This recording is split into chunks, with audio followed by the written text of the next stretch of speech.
Have you ever wondered why, after a spiritual awakening, your motivation just disappears? Before awakening, you might have been someone with goals, dreams, plans, and an inner fire pushing you forward. But suddenly, after you wake up, you find yourself staring at the same life, and everything feels different. Not better, not worse, just emptier. The things that once got you out of bed no longer matter. The dreams that once excited you now feel like someone else's. The plans you made suddenly feel too small or too meaningless. You feel like a balloon that's had all the air let out. It's one of the most common, yet least talked about, parts of awakening, and it makes people panic. Why do I feel like I don't care about anything anymore? Why can't I push myself like I used to? Where did my passion go? It's scary when the inner flame you relied on disappears. But here's the truth. Your old motivation didn't vanish, it was replaced. And what you're going through is not a breakdown. It's a realignment. Before your awakening, much of your motivation came from the ego. That's not a judgment. It's just how we've been conditioned. We were taught from the beginning that we need to be somebody, that we need to succeed, achieve, be liked, be impressive. We were told to chase dreams, reach goals, and constantly push forward. But we were rarely asked one important question: why? The ego has 100 answers to that question. To prove yourself, to be seen, to avoid failure, to feel safe, to make people proud, to avoid shame, to be admired. The list goes on. The problem is, all of those reasons are based in fear. Fear of not being enough, fear of being forgotten, fear of being rejected, fear of being unloved. So while motivation might have looked like ambition, it was often rooted in the fear of who you'd be without success. Spiritual awakening strips that away. It shines a light on the illusions. It makes you look at what was really behind the drive. You begin to see that so much of what you were doing was not for love or joy or peace, but to fill a hole that couldn't be filled. And when you see that truth, you can't keep running on the same fuel. You lose the taste for it. It's like waking up from a dream where you were running a race and realizing the race was never real in the first place. This is why, after awakening, you often feel like you've hit a wall. The goals you used to work toward feel hollow. The achievements you once craved now feel silly. Even things like building a career, gaining recognition, or being productive might suddenly seem irrelevant. It's not that you don't care, it's that you can now see through it. You can see that no amount of success can give you what you're really looking for: peace, love, truth, freedom. But here's where it gets tricky. When people lose their old motivation, they often assume something is wrong. They start to think they're broken, depressed, lazy, unfocused.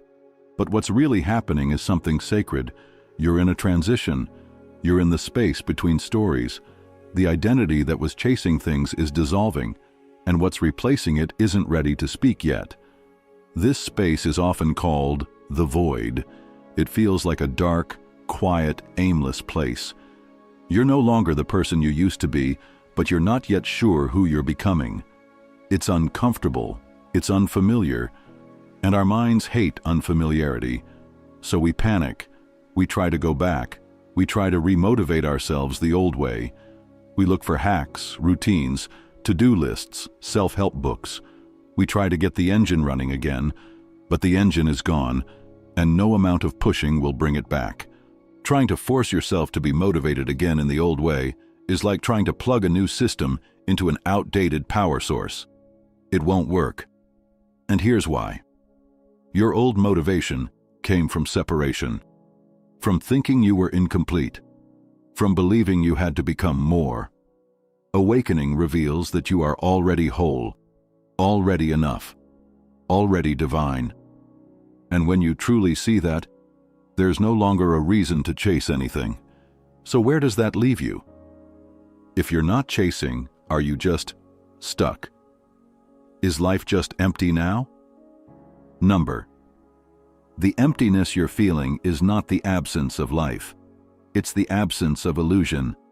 And when you stop clinging to the illusion, you make space for something real to emerge. But here's the part most people miss. The new motivation after awakening doesn't look like the old one. It's quieter, softer. It doesn't roar like ambition. It whispers like intuition. It's not fueled by pressure. It flows from peace. It doesn't come from force. It arises from presence. This new motivation comes from alignment. You don't act because you should, or because you have to, or because you're afraid not to. You act because something inside you moves you. A quiet pull, like the tide pulling the waves. You feel called, not pushed. You feel invited, not commanded. You start to do things not to get anywhere, but because it feels true in the moment. You create not to impress, but because your soul wants to express. You help not for praise, but because love is pouring through you. You speak not to convince, but because truth wants a voice. But this kind of motivation takes time to notice. You have to get quiet. You have to slow down. And in a world that worships speed and productivity, that can feel wrong. But it's not wrong. It's real. You're not being lazy. You're being rewired. And that takes stillness. That takes surrender. So how do you reconnect with purpose in this new way? First, you stop looking out there. Your purpose is not something you find in the world. It's something that reveals itself when you stop trying to be someone. Let yourself be empty for a while. Let yourself not know. That's where the real clarity begins. Next, pay attention to what brings peace.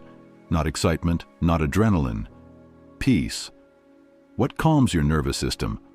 What makes you breathe deeper? That's where your soul is speaking. Follow that feeling. That's your compass now.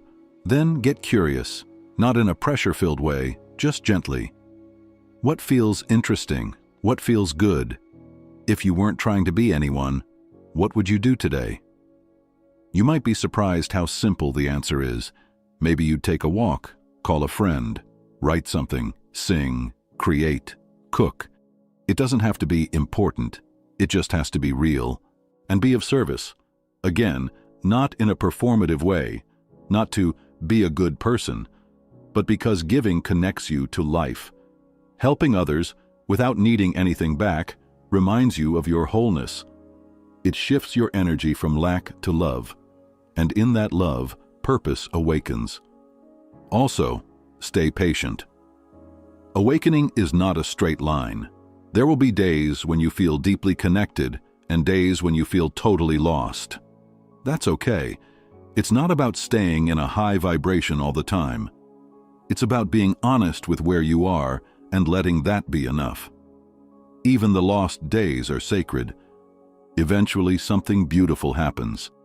You stop looking for purpose and you realize you are the purpose. Your presence, your awareness, your being, the peace you carry, the love you radiate. That's it. That's the point. And from that state, action naturally flows. You don't force it. You don't plan it. You just follow it. One day, you wake up and realize you're doing things again, but not from pressure, from peace. You're creating again, but not for validation, for joy. You're moving again, but not to escape, to express. You're not chasing meaning anymore. You're living it. This new way of being won't make sense to the old mind. The ego will say, but what about goals? What about money? What about productivity? And those things might still matter, but in a different way. You're no longer enslaved to them. You're no longer seeking identity through them. You might still build a business or start a project or pursue a dream, but now it's not about becoming someone. It's about letting life move through you. You don't need to prove anything anymore. You don't need to achieve your way to worthiness. You are worthy now, as you are, not because of what you do, but because of who you are. So if you've lost motivation after awakening, don't panic. Don't try to fix yourself. You're not broken. You're transforming. You're being guided out of illusion and into truth. And truth doesn't scream. It whispers, it nudges, it waits. Let it find you. There will come a day when your energy returns, not the old kind, but a new kind. It's steadier, truer, kinder, and it doesn't come from fear, it comes from love. And when it does, you'll look back and realize the emptiness you feared was actually grace. It was the sacred space where your real self could finally speak. And now, with nothing left to chase, you can finally live, fully, freely, as you, because you are the purpose. And the world needs you, not the version of you that was trying so hard to be something, but the version of you that remembers they already are everything they were looking for.